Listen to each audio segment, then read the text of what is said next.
Il existe un moyen peu éthique d'obtenir des prix très bas auprès de votre fournisseur qui fonctionne à tous les coups. Je l'ai appris par expérience lorsque j'ai vu des gens essayer de négocier de cette manière, sauf qu'ils le font très mal et se tirent une balle dans le pied. La mauvaise façon de faire, ce que tout le monde fait en fait, c'est d'aller chercher un fournisseur sur Alibaba et de faire miroiter une grosse commande. T'arrives, tu dis je veux commander 10 000 pièces, quel est ton prix? Mais au moment de passer la commande, tu lui dis qu'au final t'en veux que 1000, que c'est une commande test et que la vraie commande arrivera plus tard. Des commandes test, c'est quelque chose que je fais vraiment pour les grosses boîtes avec lesquelles je travaille. Mais si toi, tu as pas la grosse commande derrière, tu passes pour un menteur. Peut-être que la première commande, elle peut passer, mais derrière, la relation se détériore. Curieusement, quand tu veux faire un réassort, les prix montent, la qualité change, la réactivité du fournisseur n'est plus la même. Pas étonnant. Le biz, c'est avant tout de l'humain. Puis en fait, le prix que le fournisseur avait donné, c'était peut-être même pas le meilleur prix.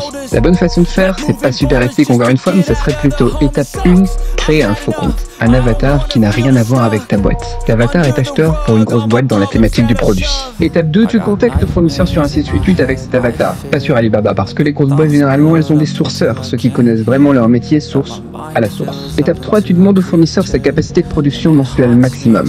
Étape 4, tu demandes une quote, une remise de prix pour cette quantité. Alors oui, tu fais là aussi miroiter une grosse commande, c'est le côté peu éthique parce que cette commande-là, tu la passeras jamais. Mais au moins, tu connais la vraie valeur de production d'un produit dans les meilleures conditions possibles. Et tu peux maintenant aller sur ton vrai compte acheteur sur un 688 et entamer la vraie négociation pour tes 1000 ou 2000 pièces en connaissant la vraie valeur du produit, sans avoir besoin de mentir. Alors bien sûr, le gars, il va pas te donner le même prix pour 1000 pièces que pour 50 ou 100 000 pièces. Mais quand tu négocies, tu sais à peu près jusqu'où tu peux gratter et estimer combien de marge il se prend. Et en plus bonus, tu passes pas non plus pour un débutant en essayant de négocier un prix stupidement bas qui serait en dessous du seuil de rentabilité du fournisseur. On en voit souvent aussi. Tu es raisonnable dans ta négociation, tu auras le meilleur prix possible pour ta commande, tu pourras bâtir une relation solide sur le long terme. Tu passes pour un pro.